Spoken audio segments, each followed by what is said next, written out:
1 minute ago, Barack Obama's secret ties to Diddy exposed in court. The story surfaced in the quiet shadows of the web, buried under cryptocurrency scams and obscure conspiracy threads. An anonymous post on a digital forum with almost no engagement linked to a leaked PDF, sealed court documents, from a 2011 federal racketeering trial, recently authenticated and quietly verified by 2 independent reporters. The headline didn't scream scandal, but the body of the text held a landmine. Among the monotonous legal jargon was a cryptic phrase: the playlist used by the 44th President and Sean Combs to pass encrypted communications relevant to ongoing influence operations. For most people, it sounded like a hoax. But for Ava Thornton, it felt like a jolt to the chest. Ava had spent 6 years inside the Obama administration, working her way up from press assistant to senior liaison in the Department of Public Engagement. She knew how power was shaped, not through speeches, but through dinner tables, phone calls after midnight, and carefully curated messages tucked into moments that seemed meaningless. During her time in office, she'd seen Diddy come and go more than once. Their meetings had seemed harmless: music diplomacy, youth outreach, symbolic partnerships. The kind of public-private gestures that got headlines but rarely caused concern. But one memory stood out. In 2010, during a closed-door session, President Obama had casually mentioned a secret playlist he and Diddy shared. Everyone in the room had chuckled. Ava had chalked it up to charm, a president with charisma and an iPod. But now, years later, with this leak catching fire, that joke seemed like something else entirely. Compelled by instinct and adrenaline, Ava went searching. Her personal email archives held years of digital dust, but there it was, an invitation link from Spotify, sent from a diddycombs45@securemail.com address. The playlist title was innocuous: American Pulse. 50 tracks. R&B classics, political anthems, jazz interludes, and a few surprisingly gritty underground rap singles. At first glance, it looked curated for nostalgia and patriotism. But one line from the court transcript wouldn't let her go. The keys to the shell are in the beat. She needed help, quiet, technical, and fast. She reached out to an old flame, Terrence Lang, now working in cybersecurity for a contractor that didn't officially exist. He agreed to meet her under the pretense of brunch. When she showed him the playlist, he raised a skeptical eyebrow. But when she explained her theory, that encrypted data might be embedded in the audio, he grew quiet, then curious. They ran the first track through a spectrogram tool in Terrence's makeshift lab, just out of town, buried in an abandoned warehouse wired for surveillance blocking. The track was a remix of Marvin Gaye's What's Going On. In the right frequency band, under the vocals, they spotted abnormal patterns, waveform fingerprints too clean to be natural. Terrence boosted the signal, stripped out the song layer, and filtered what remained. Then they heard it. The first file was scratchy but unmistakable. A male voice, calm, articulate, commanding. Obama. Discussing the strategic placement of artists in political narratives. He referenced coordinating media buys, diverting attention from contentious legislation, and rewarding compliant figures in the entertainment world with federal project access and legal favors. Seconds later, Diddy's voice cut in, more casual, even flippant, talking about keeping the people sedated with style while you guys handle the spine. Ava couldn't breathe. This wasn't just surveillance. It was coordination, an orchestrated machine running beneath the facade of democracy. And the whole thing was hidden inside publicly available songs. It wasn't just brilliant. It was terrifying. She closed her laptop and looked around. Her apartment now felt exposed. She hadn't told anyone else, but that might not matter anymore. Her Spotify account had logged an unusual login from Virginia minutes ago, Langley. She didn't need to guess who was watching. She had poked a sleeping beast. Later that night, she sat in the dark and played another song from the playlist. This time, it was a Curtis Mayfield B-side. As the saxophone filled the room, her fingers hovered over her phone. She couldn't decide who to call: an investigative reporter, a trusted former colleague, or no one at all. The media was focused on the leak, analyzing the court transcript for connections, angles, and scandal. But they were still playing checkers. Ava had stumbled into the chessboard, where every song was a move, and the stakes weren't just political. They were structural. She poured a glass of whiskey with shaking hands and hit play on track number 3. If the truth was buried in the rhythm, then she was going to find it. And nothing would ever sound the same again. The more Ava listened, the more the music stopped sounding like music. Every note, every fade out, Every whispered lyric became suspect. She found herself dissecting each track like an autopsy, not for melodies but for what was hiding beneath them. What started as an academic curiosity had turned into a dangerous obsession, and potentially a fatal one. Terrence was now fully invested. He set up a secure server, disguised his VPN trails, and burned through layers of code, trying to reverse engineer the encryption. What they found wasn't just advanced, it was weaponized. This wasn't the kind of encryption taught in universities or used by tech startups. It was polymorphic steganography, a system that mutated itself across formats. The audio files didn't just hide one message, they could host multiple, each triggered by different frequency ranges, audio players, or playback speeds. It was like digital DNA, evolving in real time. This isn't just a communication method, Terrence muttered, scrolling through waveforms late one night. This is an archive. By now, Ava had traced the playlist's metadata back to 3 different email addresses and 5 Spotify accounts, all created between 2008 and 2012, all seemingly inactive until last week. She didn't believe in coincidences. Someone wanted this information found, but not by just anyone. The playlist, or more accurately the archive, had been sitting in the open for over a decade, disguised as background noise. Whoever designed it had hidden the truth in plain sight, trusting that no one would think to look beyond the beat. And now the world was catching up. A Reddit thread titled #PresidentialPlaylistGate was gaining traction. Wild theories flooded the comments. Secret CIA DJ programs, mind control tracks from the White House, Illuminati hand signals hidden in Beyoncé music videos. But buried in the noise was a single post that caught Ava's attention. A user named BPM13, who claimed to have found similar encryption patterns in 2 other public playlists, one linked to a Spotify account named 43andMe and the other to Southside Sessions. Each featured tracks aligned with moments in recent American political history. Ava reached out through an encrypted messenger app, posing as a fellow digital investigator. To her surprise, BPM13 wasn't a crank. He was a low-level music producer based in Atlanta who dabbled in audio engineering.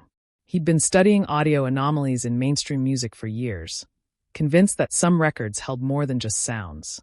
"What you've got isn't the start," he messaged back. "It's the middle. These files are pieces of a score, like a symphony of secrets. You're holding movement too." Ava sat frozen in front of the screen. She wasn't dealing with a one-off incident or a clever way to hide messages. She was dealing with a distributed system of information, a hidden library embedded inside playlists scattered across the internet, each designed to be harmless until you knew exactly where and how to listen. The media was still fixated on the court transcript leak.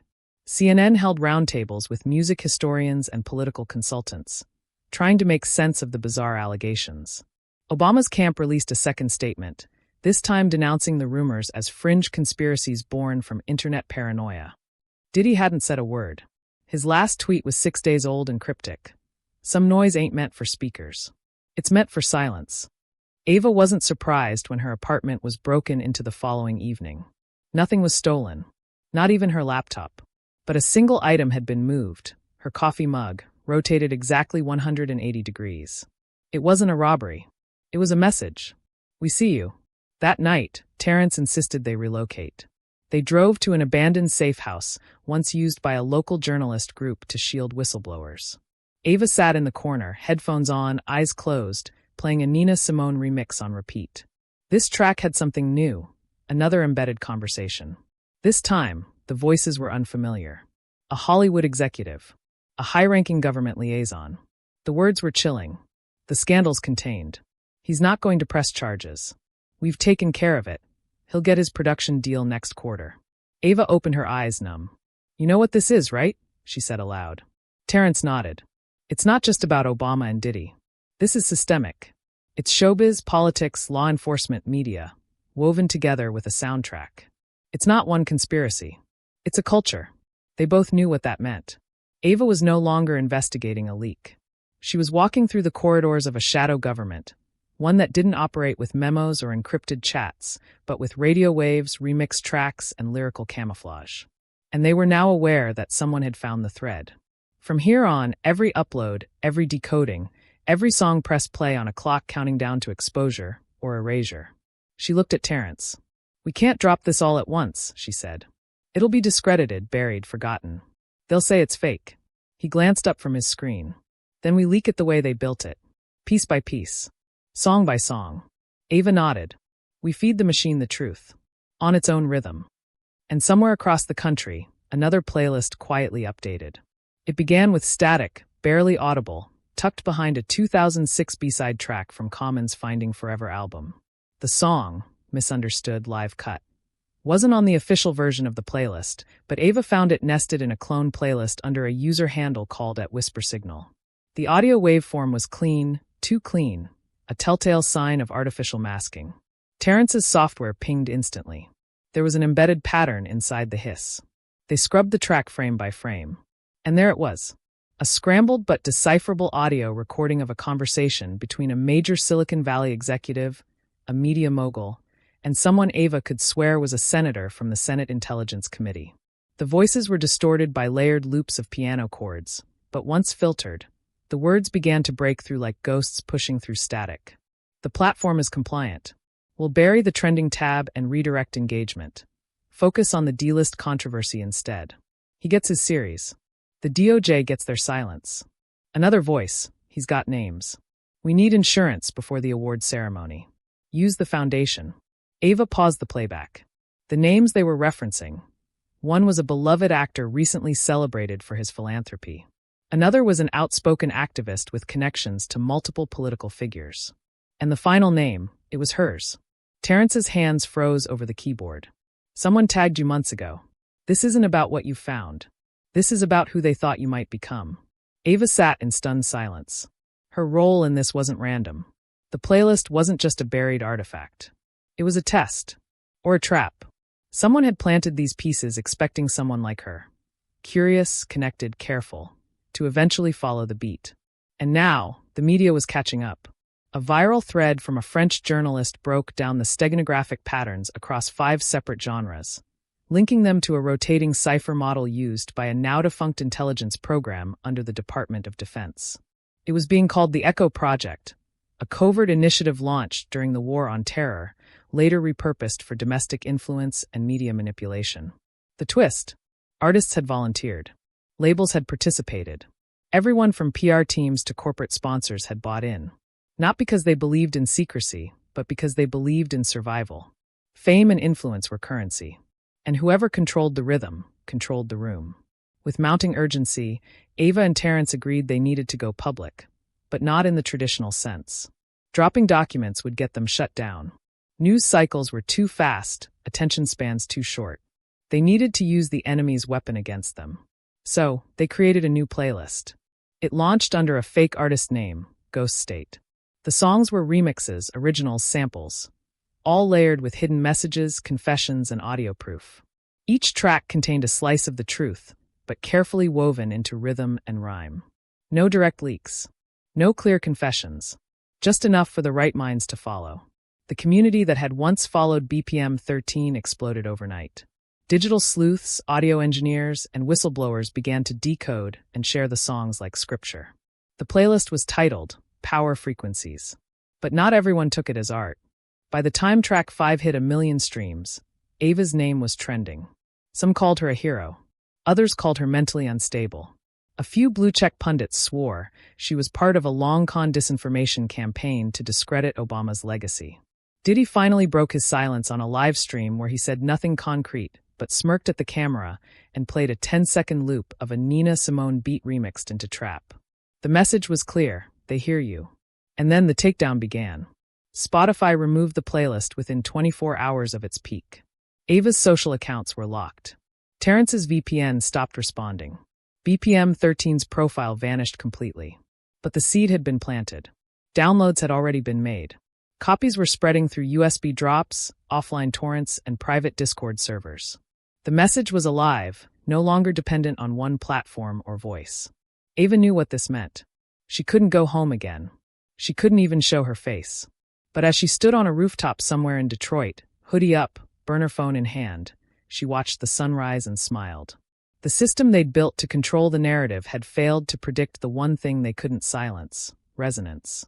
The deeper the truth buried in sound, the louder it rang in the hearts of those who heard it. A text pinged on her burner. Unknown number. One line. Track 8. You're not alone. She clicked play. A warm bass line pulsed through the speaker.